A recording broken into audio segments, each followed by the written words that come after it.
But we appreciate very much all of you coming. Come on in. Aaron, you're supposed to be sick. I appreciate you coming. Oh, he's got room for you in the back. We'd like to welcome you to what we hope is a very positive and happy experience. We're going to talk about some things that aren't very positive and happy, but what's going to make us happy at the end, we hope, is that we're going to have a plan to do something that will allow us to work together as a community and be able to withstand anything that might come our way. We all hope nothing does, don't we? It would be great if that doesn't happen. But if you look on your program, those of you that have those, says welcome. It's not doom and gloom, but it is common sense. But that's all we're trying to do tonight, is to be able to say, okay, we're in a great community. We hope nothing ever is a problem, but if we do have something, we just want to have thought about it ahead of time. So tonight, I'm going to introduce Chuck Belshey, who started this group 3 years ago, and we've met fairly regularly on Thursday nights. And if you look at this, we're going to meet each Thursday night, the first Thursday of the month. And I'll talk more about what we're doing and how we're doing it. But we're going to go ahead and begin a program for the city. A lot of you have been to the preparedness fair that Steve Heap kind of was in charge of for the last few years, and it was an all-day Saturday type of thing. This is going to be a regular Thursday night specific thing that will allow us to drill down on a particular topic, and I'll go into that a little more at the end. I'd like to introduce our founder, Chuck Belshey.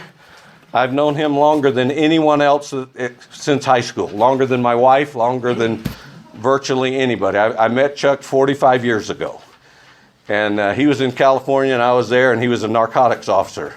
He looked bad. He was undercover, and I was a little shocked that he actually went to church quite regularly, actually.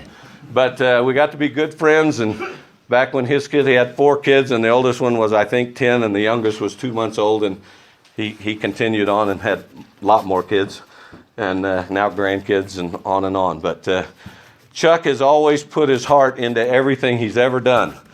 Some of you may know he's rather opinionated. He is absolutely committed to the things he does, and he started this group actually 3 years ago with just a small handful of people, and it grew, and we've had many people with that. But I'd like to introduce him, and then when he's done with what he's got, he's going to introduce our Round Valley Concerned Citizens individuals. And then if we have time at the end, we're going to ask any or all of them that we have time for to say a word or two for a minute or two. So if you'll give a hand to Chuck Belshey, I appreciate it.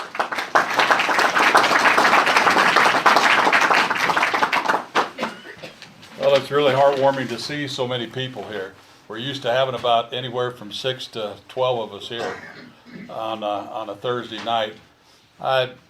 It was myself and Laverne Crosby and a few other guys that started this 3 years ago. It was going to be a little sooner, but the night before our first meeting, we had planned the first meeting, I had a stroke. So I was in the hospital for 57 days and then back here, and I finally got where I could move.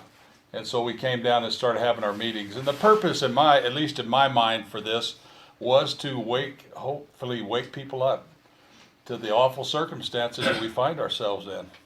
And then once being awakened, then start trying to prepare for some eventualities. And and so that was the main purpose.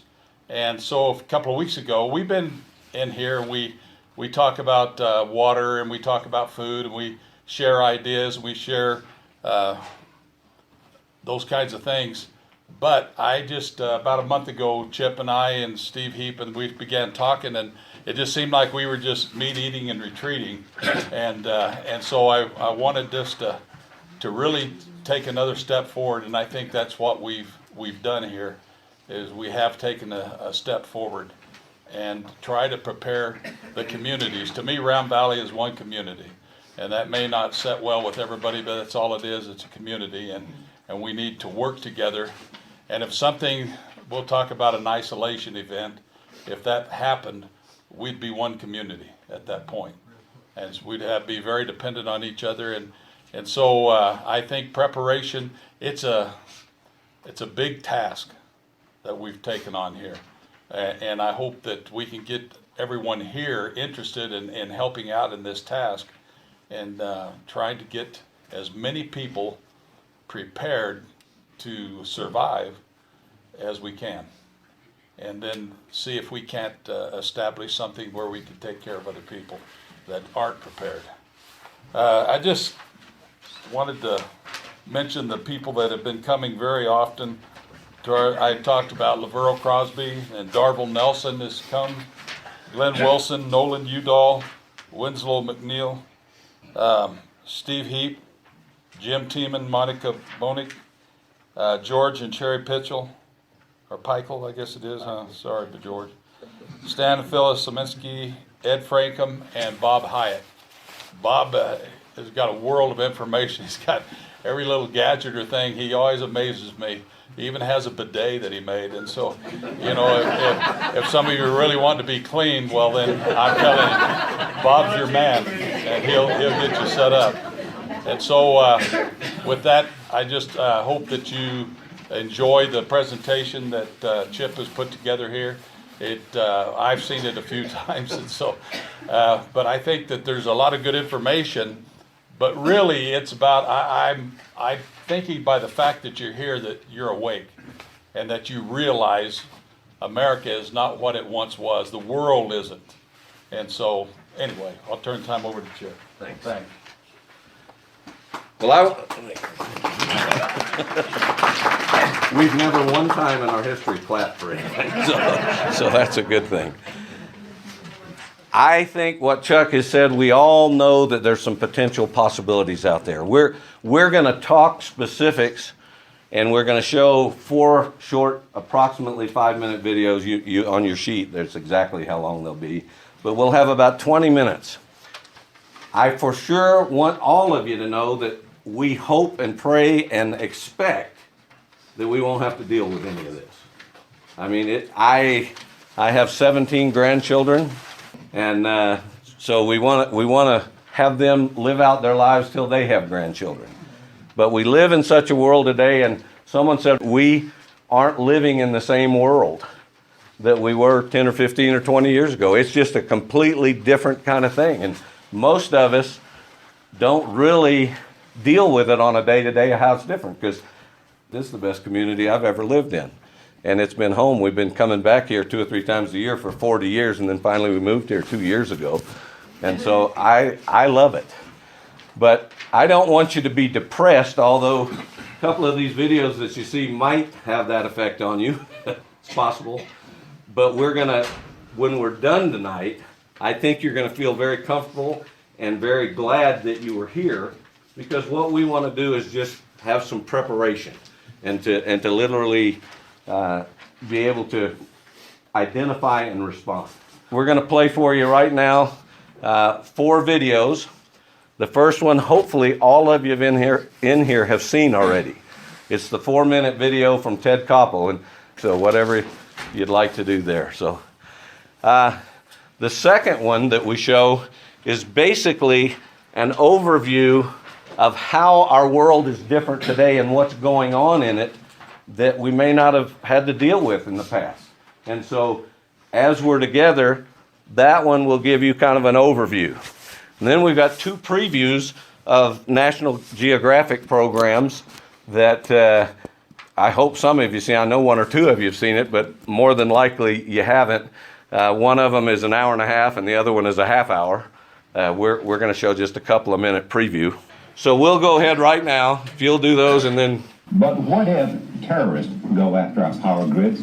Emmy and Peabody Award winner Ted Koppel investigated. His new book is called Lights Out. We're pleased to welcome him to Studio 57. Good morning, sir. Good morning, Charlie. How are you? I mentioned to you that we're going to have a little dip in our positive outlook on life, which you just had. Now what we're attempting to do is to bring it into focus, because all we need to do to be comfortable and to attack any situation, those are just a few of them, is to have preparation. And Ted Koppel, in his very first video that we showed, made a real profound statement. He says, we're not to prepare for an event particularly, but for the consequences of the event. And that's true of anything.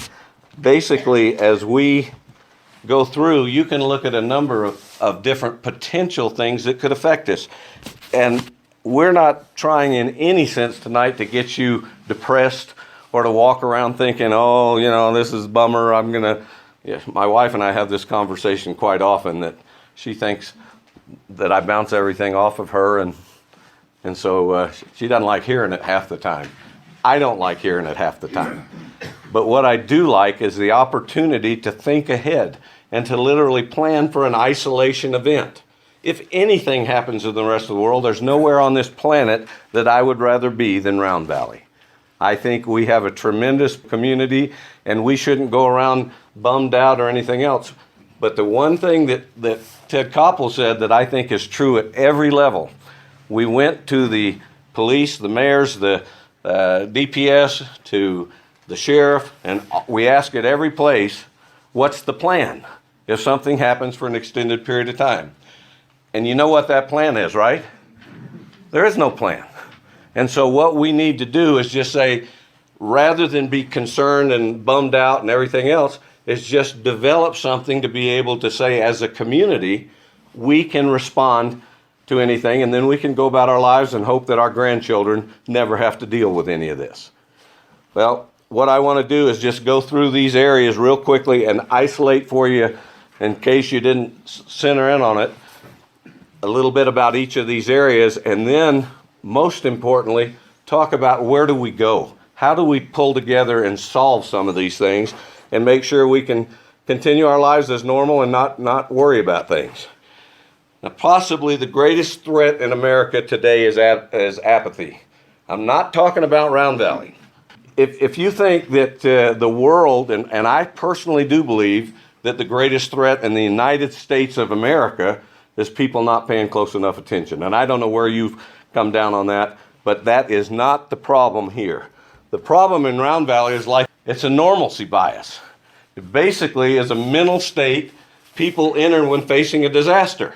It causes people to underestimate both the possibility of the disaster and its possible effects. Now, I'll give you the best example that we know of. It was the German Jews. And then before World War II, I'll read this to you. Some of you may not be able to in the back. What's concerning about the normalcy bias is that it often results in unnecessary deaths in disaster situations. For example, think about the Jewish populations of World War II. As Barton Biggs reported in his book, Wealth, War, and Wisdom, by the end of 1935, 100,000 Jews had left Germany, but 450,000 still remained. Wealthy Jewish families kept thinking and hoping that the worst was over. Many of the German Jews, brilliant, cultured, and cosmopolitan as they were too complacent.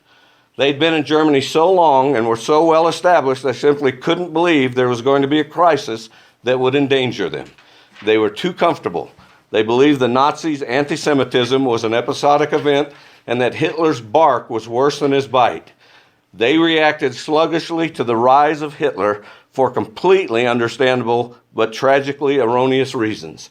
Events moved much faster than they could imagine, and that is a normal human condition. The government officials that basically helped Germany rebuild after World War II was Ezra Taft Benson.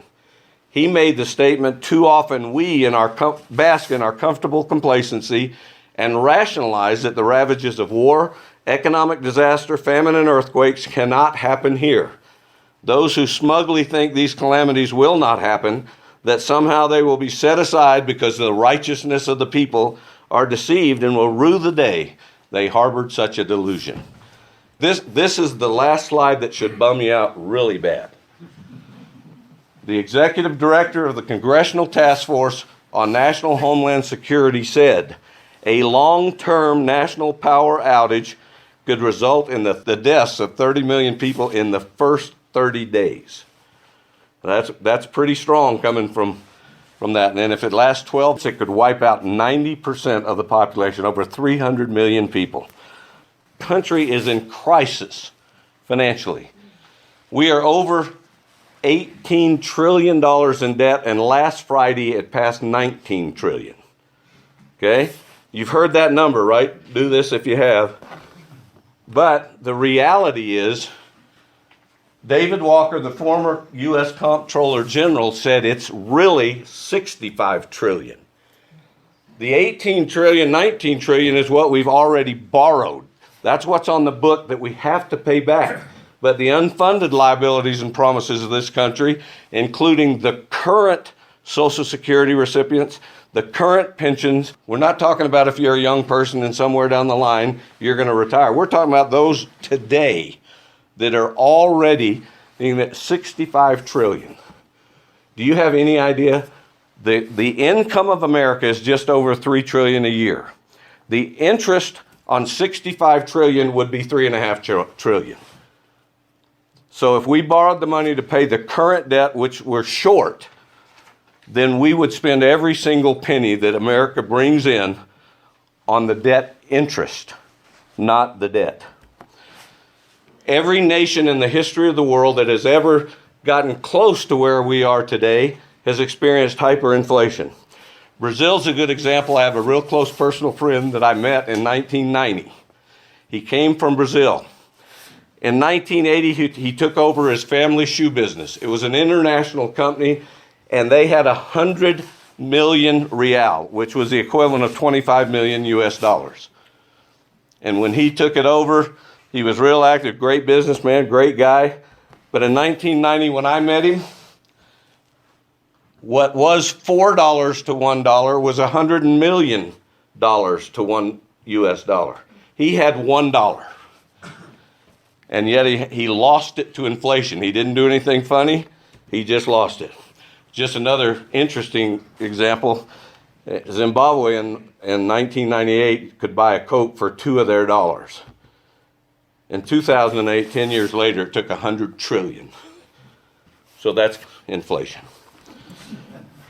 A lot of people don't know this, but even the fall of the Roman Empire was largely due to the debasement of their currency by diluting the actual gold in their coins, and they caused hyperinflation. And so that's one of the biggest reasons that they basically fell.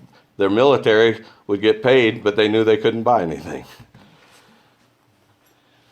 John Embry, the chief financial strategist of Sprott Asset Management, one of the largest management companies on earth, said we're living through the most dangerous period in financial history. The entire world's financial system is horrifically over-leveraged. Growing terrorist activity. Have you ever heard of ISIS, Hamas, Al-Qaeda? Mike Rogers, head of the chairman of the House Intelligence Committee, said we're in greater danger today than we were before 9/11. This is interesting because New York Times said that cargo is the terrorist Trojan horse. Millions of cargo containers are unloaded from ships each year at American seaports, providing countless opportunities for terrorists to smuggle and unleash nuclear bombs or weapons of mass destruction on our shores. And did you see in the video where they said that Korea almost got some into ours? They stopped the ship because they thought it was loaded with drugs. It wasn't loaded with drugs. It had missiles. If they hadn't have caught that, they would have already had those here. That was last summer. Wars and conflicts worldwide. It's been in the news everywhere, Russia and Ukraine and all over. Unstable nuclear regimes. Iran. You heard anything about them lately? It's interesting. It's kind of upsetting. My son works in the Pentagon. He was in charge basically of the U.S.'s relations with the military of South Korea. Kim Un-jung is probably the most unstable world leader, and he's got nukes. So it's kind of interesting.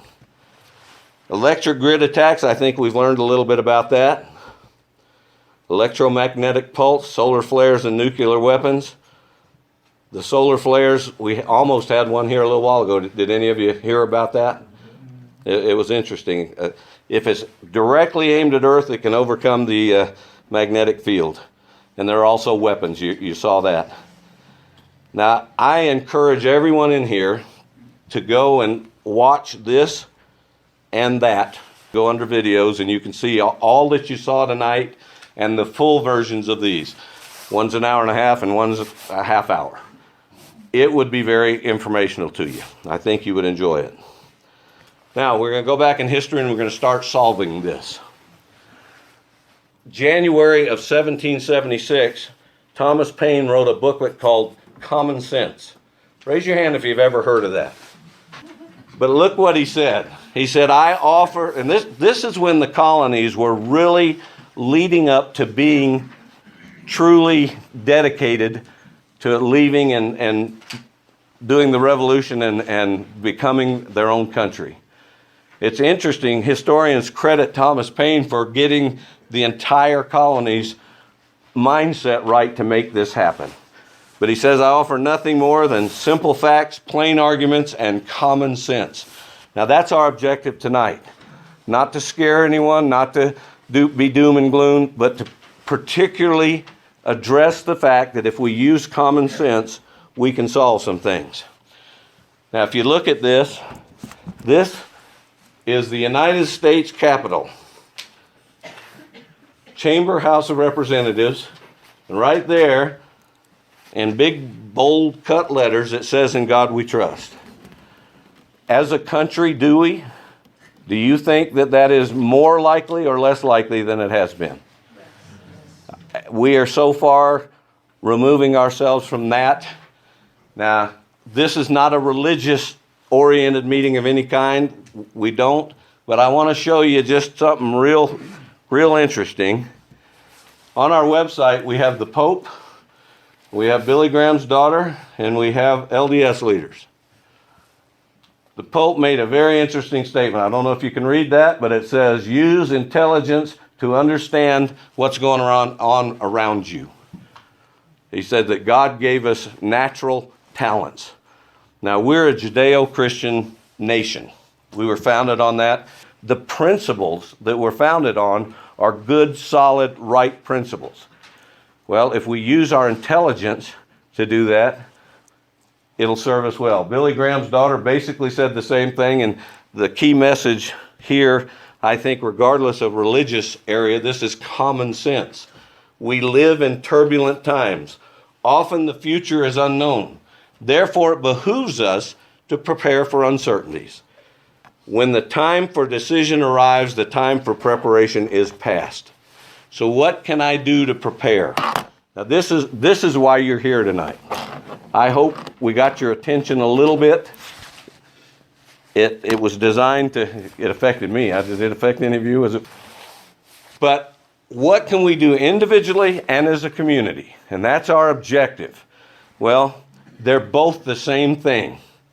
It's just one of them is on a small basis for our household and the other is on a larger basis for the whole community.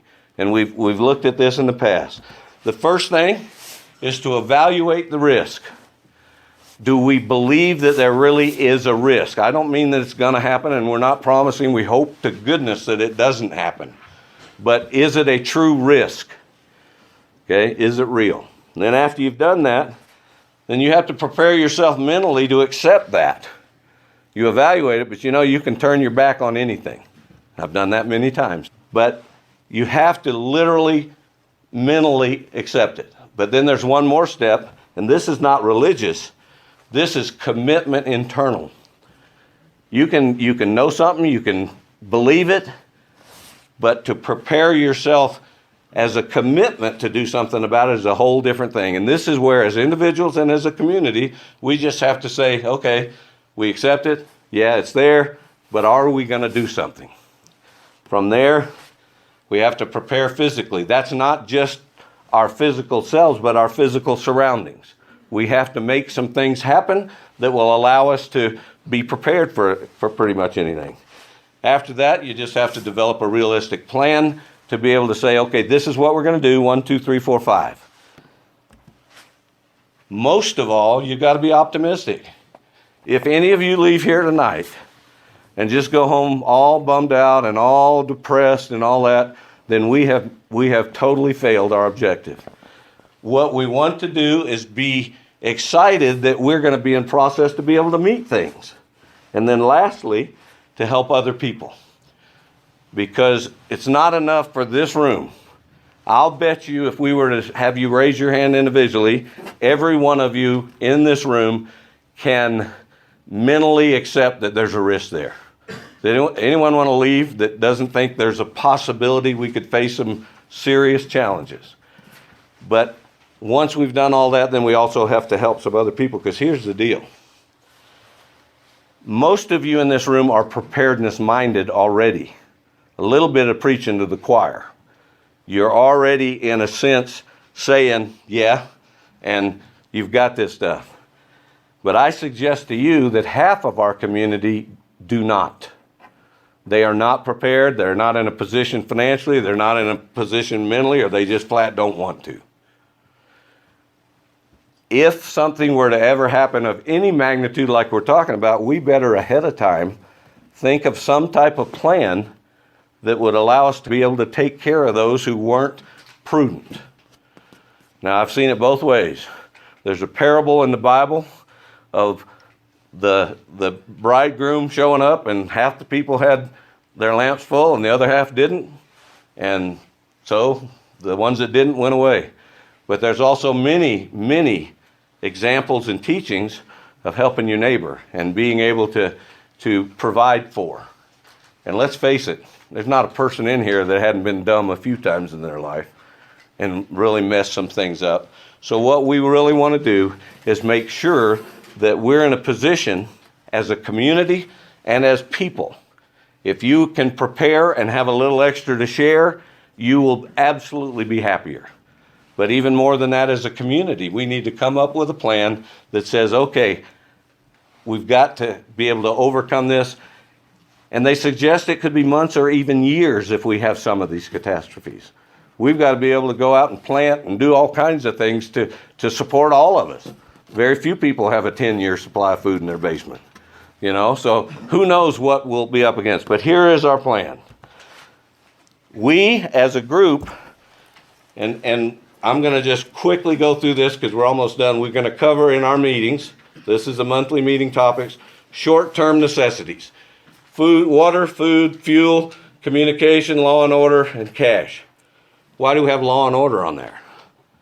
Last thing we want to do is have some kind of vigilante, or that's not how to do it. If we can survive as a community and work together under the existing authorities, we'll be so much ahead of the game. And if we do that, we're grateful to have a mayor or two in here tonight, and we're thankful for that. But if they go wacky, we'll re-elect somebody else, right? I mean, that's the right way to go about it. Well, we're going to go into great depth, and I don't have time to go through all of these, but short-term and long-term, and we're going to drill down. And it's not just you ought to have some 21-day supply of water. We're going to talk about water purification. He mentioned Bob Hyde. That guy could tell us 4 days worth of information on how to prepare and that. So we're going to have fantastic training sessions on the individual key elements of preparation. And we'll do that over the next basically 11 months. So that's the agenda. But more than as individuals, we're also going to put together, and this already started in process, an isolation executive committee, which basically includes the chief deputy sheriff, the DPS sergeant, both mayors and police chiefs, hospital CEO, representatives from the medical and drug community, the school superintendent, and the food distribution director. Those people will allow us to put together a plan. Most of you have been told that if we have an isolation event tonight, tomorrow morning we're going to have a key leaders, that's you, meeting here at the library. Now, if we have that tonight, these people don't know yet what we're going to do. But we're going to have just some key cooperation and organization so that if something does happen, we can literally respond quickly as a community. I've done many studies about what happens in communities when the disaster strikes. And the quicker we respond as a community, we offset tremendous problems. So that's our effort. So tonight, I am closing down basically to let you know we're inviting all of you to the monthly preparedness meetings here. We're going to be creating an executive committee that will plan if something does happen, and then we're going to encourage both communities to try to put together a specific, even a stockpile of some food, just enough to get over the hump. But this, I want to stress to you, this is not the Round Valley concerned citizens. This is the community. We're not trying to usurp any power. We're not trying to go around anything. We just want to shove a little bit. Now, how many of you here by a raise of hand think it'd be a good idea to do that? I mean, do any of you feel like we're on the wrong track? Because we don't think we are. We love the community. We want to be able to be happy forever and hope nothing ever happens. But if it does, wouldn't you rather consider how we respond to an isolation event? I'd like to ask George Peichel, who moved here from Florida, to be the first one to kind of give just an insight. He moved here about a year ago, and they're my neighbor right below me, and we call each other across the field. Well, I know some of the people here, but like Chip said, we moved here from Florida about a year and a half ago. We've had property in the area for about 15 years, so we're not really newcomers, but we live here full time now.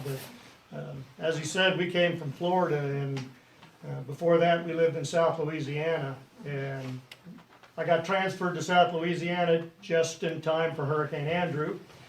And then we moved over by Pensacola, hadn't had a hurricane in 85 years, and the year we moved there, Hurricane Aaron and Hurricane Opal both hit Pensacola, and we were there for, Hurricane Ivan was the bad one, but we've had kind of a unique opportunity to see the consequences of not being prepared for disaster and the benefits of being prepared for the disasters. You don't know when they're going to come. You know, stuff happens. But we moved here. We were glad to be invited by Chip to join the little meeting, and glad to find out more about this area and how we could prepare ourselves for things that would happen in this area. Like y'all just had the fire here a few years ago. But also to have an opportunity maybe to help the community prepare and become more of a part of the community. Thanks, George. Stan Saminsky wanted to say a really brief thing, and then I'd like to ask Monica Baiting if she'll kind of finish us up. I hope not. The question is, why am I involved in RDCC? Because I want myself and my wife and our family to survive, our neighbors to survive if we have an isolation event, and the community to survive. End of quotation. Thank you. Monica, if you'd like to. Well, in contrast to George and Sherry, I've lived here for a little over 33 years. I discovered this community tied in with my line of work, and something special about this town told me the people here are really unique and special, the resources here, the community. I chose to make this home. I'm born and raised in the Southwest, but something about Round Valley really told me this is the place where I wanted to put my roots, and so I have been a very active member of this community for many years that I've been here. What I have been most impressed by was I've been never more proud about Springerville and Eager leadership and the townspeople than when we came together during Rodeo Chetaskai fire in 2002. Over 30,000 evacuated, at least 10,000 of them came here. And we worked together as a town and really made a difference for those folks. When the Wallow fire came, I've never been more proud of the landowners. I was directly involved with helping a lot of the landowners in Alpine learn how to thin their properties and support what the Forest Service was doing to thin the perimeter of the properties. We got that job done. It took many years. 1999, we first proposed that thinning. Had a lot of opposition to it. Why? Normalcy bias. We've never had a big fire. don't need to worry about it. You're just making up stories about, anyway. So we persisted. 2002, the Rodeo Chetaskai fire convinced a few people. Signs of the times. Fire sizes kept growing.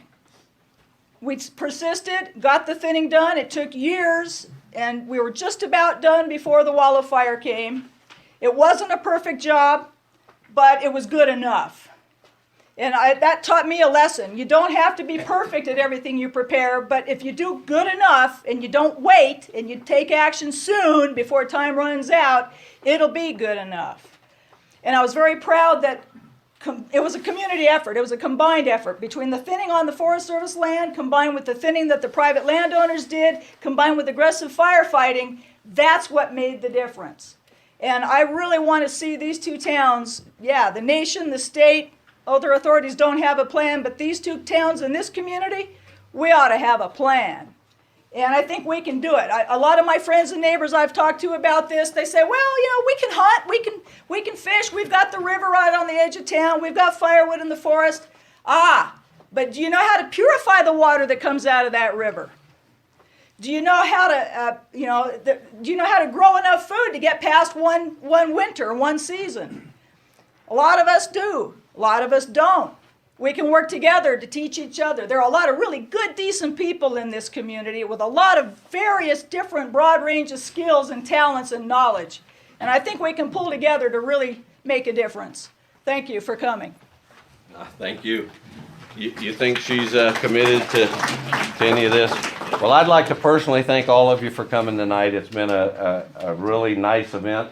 We'll stay around as long as any of you want to answer questions or what have you. But the two things that are coming up, we invite you to the next meeting on March 3rd. We're going to go into great detail on water, because without water, you don't last very long.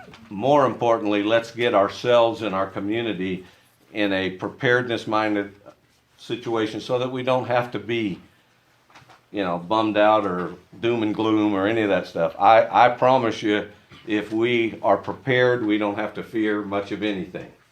If we don't, then we're on our own a little bit. So thank you so much for coming, and we appreciate it, and we'll see you next time.